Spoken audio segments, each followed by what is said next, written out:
Selfies. My friend Lisa recently told me that she recently had a Brazilian. I was like, oh my God, me too. She said, really, you get waxed? I said, no, I met a guy named Paolo. I've spent the last 24 years working in the beauty industry. I've done makeup and eyebrows on celebrities like Taylor Swift and Britney Spears. And that sounds very glamorous, and it is, but I've also had my share of Bridezilla clients.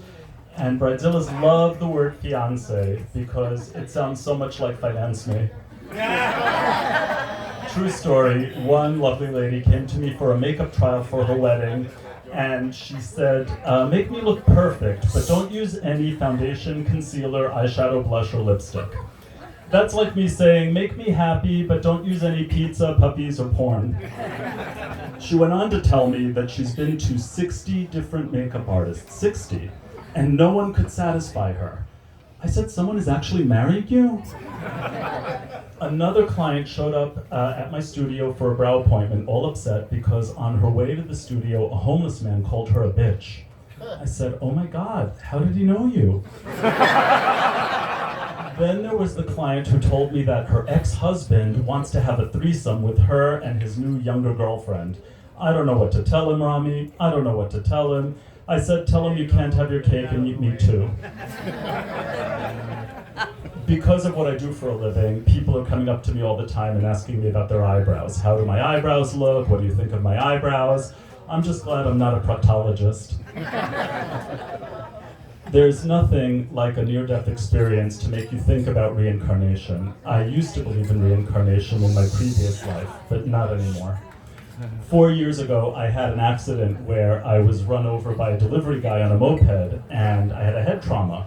And luckily I'm fine now, but I did lose my sense of taste, which I see you did too from the looks of that shirt. I lost my sense of smell and taste, so I'm thinking I may start sleeping with women. Doctors warned me, doctors warned me after the accident that I may become a burden on my family. I said even more than I'm already planning on being okay. I woke up in the hospital 10 days after the accident, and no one knew that I'd lost my sense of smell. And I kept sniffing myself because it was the longest I'd ever gone in my life without a shower.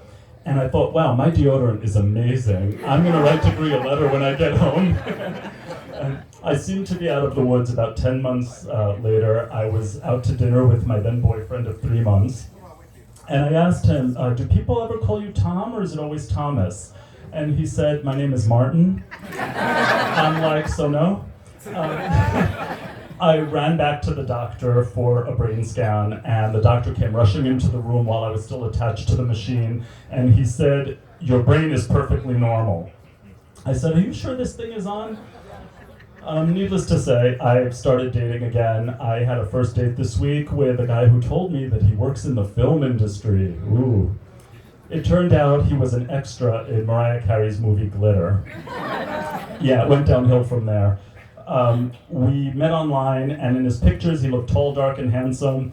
And I get to the restaurant, and I see a tall, dark, handsome guy sitting at the bar. I'm all thrilled. I go up to him with a big hello, and as he nods politely, I see a fat queen seated behind him, waving me down. It turned out my date was an extra. He said, surprise, I've gained 30 pounds since my pictures. I said, surprise, you've gained 60. Gay men can be very critical. Some friends came to my show, and after the show they said to me, Ramy, you were so funny, you were so polished. That's gay speak for you need to lose 10 pounds. Everyone is very fragile these days. Oh, you're harshing my buzz, I'm a delicate snowflake. My building didn't allow dogs until they were sued for discrimination. Now, if you say it's an emotional support dog, they have to allow it. Suddenly, I find myself in a building full of emotionally fragile assholes and their dogs. I actually think it's clever the way they skated around the rules. I like to sneak in snacks when I go to the movies, as opposed to taking out a mortgage for some popcorn and soda. And I got a little carried away last time, and I tried to sneak in a giant burrito with the works. It looked like I was smuggling a small baby into the theater. Sir, you can't bring outside food in here. but he let me through, and I said it's my emotional support burrito.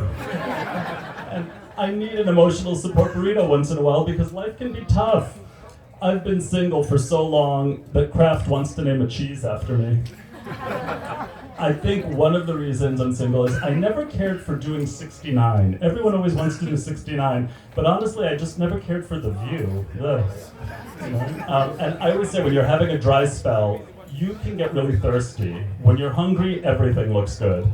And you know you're getting too thirsty when you sneeze and a stranger says bless you and you fantasize about bearing their children. Actress Emma Thompson from the Harry Potter movies recently said that she's not single, no, she is self-partnered. And I like that. But just wait till she tries to consciously uncouple from herself. It won't be pretty. Yeah. People tell me I look good for my age, which is really nice to hear, but the fact is, no matter how good you look on the outside, things are rotting on the inside. I always say I have the organs of Dorian Gray. Look at Christy Brinkley. She is breathtaking at 65, but 30 seconds on Dancing with the Stars and she breaks her arm waving hello. I need to send her some emotional support calcium. Oh, and did you hear this? Jane Fonda, Lily Tomlin, and Dolly Parton want to do a sequel to their hit movie 9 to 5 from 40 years ago, but they're changing the name to 95. Tumble out of bed and I stumble to the kitchen and I've fallen and I can't get up. I'm Ramy, thank you guys.